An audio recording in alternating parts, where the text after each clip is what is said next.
kulanti wacan wanaagsan daawadayaal meel walba joogtaan kusoo dhawaada janaalka Daala TV aad kala socotaan wararkii ugu dambeeyay caalamka. Madaxweynaha dalka Mareykanka Donald Trump ayaa warqadaha aqoonsiga ka gudoomay dajiraha Soomaaliya. Fadlan haddaad ku cusubtahay janaalka Daala TV subscribe noo saar iyo like share si aad u heshid wararka aanu soo galnay barnaamijyada kaleba. Dajiraha cusub ee Soomaaliya dalka Mareykanka Cali Shariif Axmed ayaa warqadihii aqoonsiga shalay u gudbiyay madaxweynaha Mareykanka Donald Trump. Danjire Cali Shariif ayaa noqonaya safiirkii saddexaad ee Soomaaliya u soo magacaawda Washington tan iyo sanadii 2014.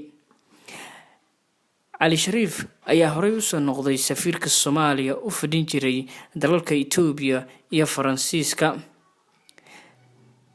Mareykanka ayaa safiir buuxa u soo magacaawday Soomaaliya tan iyo burburkii dowladii dhexe, waxaana safiirka uu sheegay in waxyaabaha uu haatan Mareykanka iyo Soomaaliya ka